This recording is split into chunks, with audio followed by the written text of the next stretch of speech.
السبيل.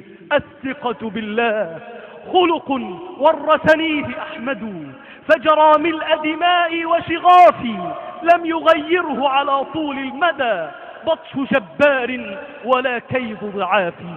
أيها الإخوة، ولا يزال في هذه الأمة بفضل الله من يجددون الثقة بالله، كما في قصة تلك المرأة المؤمنة المحتسبة الصابرة.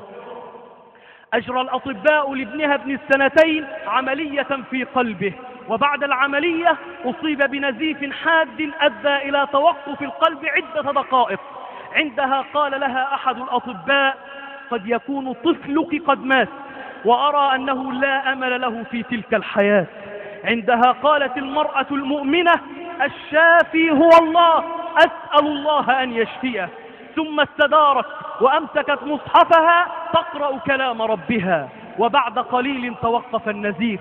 حمدنا الله على ذلك، يقول الطبيب، لكن الأمر تكرر 6 مرات، وفي كل مرة نقول مات والمرأة على حالها، الشافي هو الله. وبعد أن شفاه الله ظهر ورم كبير في رأس الطفل مما جعل حالته حرجة. أعاد الأطباء على المرأة كلامهم الأول، أعاد الأطباء على المرأة كلامهم، فبردها الأول أدهشتهم، وبنفس الكلام أجابتهم: الشافي هو الله، أسأل الله أن يشفيه. ثم أقبلت على حالتها من القراءة والذكر والدعاء، شفاه الله عز وجل. لكن أصيب بالتهاب حاد في الكلى أدى إلى فشل كلوي. دخل الأطباء في مرحلة جديدة معه، ثم شفاه الله منها. ثم أصيب الطفل بمرض غريب استدعى دخوله العمليات، فخرج منها لا ينطق ولا يتحرك ولا يرى، فظل على هذه الحالة في غرفة الإنعاش 6 أشهر كاملة، والمرأة على حالها لا تبث شكواها إلا إلى ربها، حتى شفاه الله وقام منها. قال الطبيب: فازداد تعجبي واندهاشي بعد ذلك حينما علمت أن هذا الطفل أتى والديه بعد عقم استمر 17 عاما. فإن كان عسرا فارجو يسرا، فإنه قضى الله أن العسر يتبعه يسره. أيها الإخوة، إن من أكبر أزماتنا في هذه الأيام أزمة الثقة بالله، فكم من دعاء لا يرفع، وكم من علاج لا ينفع، لا لشيء إلا لضعف الثقة بالله. وتأمل كتاب الله، مع كونه كلاما واحدا إلا أنه لقوم دواء وشفاء، ولآخرين زيادة في المرض والشقاء. قال تعالى: وإذا ما أنزلت سورة فمنهم من يقول أيكم زادته هذه إيمانا، فأما الذين آمنوا فزادتهم إيمانا وهم يستبشرون، وأما الذين في قلوبهم مرض فزادتهم رجسا إلى رجسهم وماتوا وهم كافرون. فمع كونه كلاما واحدا إلا أنه دواء وشفاء لقوم يؤمنون به ويثقون بقائله، وهو في نفس الوقت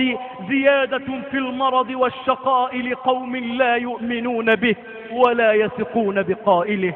وإن أردت مزيد بيان فإليك ما رواه الشيخان أن رجلا أتى رسول الله صلى الله عليه وسلم فقال: يا رسول الله، إن أخي اشتكى بطنه.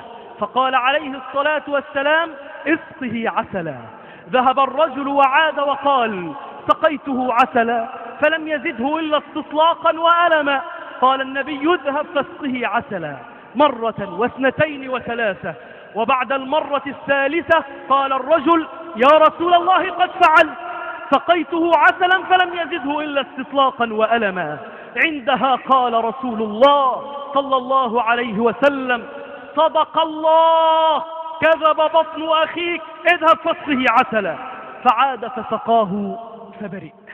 أيها الإخوة، إن الداء في كل مرة كان واحدا ولم يتغير، وهو وجع البطن، وإن الدواء في كل مرة كان واحدا ولم يتغير، وهو العسل. إذن ما الذي تغير؟ إن الذي تغير هو منسوب الثقة في كلام الله ورسوله، فبعد أن كان هذا المنسوب ضعيفا عظم وصار كبيرا. عندها فقط نفع الدواء، وأتى الشفاء وأذهب الله عنه الداء. فعلمنا أن ضعف الثقة بالله مانع من موانع تحقيق وعد الله. فيا باحثا عن الشفاء، أين ثقتك بالله؟ يا من مل الأطباء وسئم الدواء، أين ثقتك بالله؟ يا باحثا عن الغنى والرزق، أين ثقتك بالله؟ يا باحثا عن نصرة الحق، أين ثقتك بالله؟ يا باحثا عن السعادة، أين ثقتك بالله؟ يا صاحب الهم، إن الهم منفرج، أبشر بخير فإن الفارج الله. اليأس يقطع أحيانا بصاحبه، لا تيأسا فإن الكافي الله. الله يحدث بعد العسر ميسرة، لا تجزعا فإن الصانع الله. إذا بليت فثق بالله وارض به، إذا بليت فثق بالله وارض به، إن الذي يكشف البلوى هو الله، والله ما لك غير الله من أحد، فحسبك الله في كل لك الله.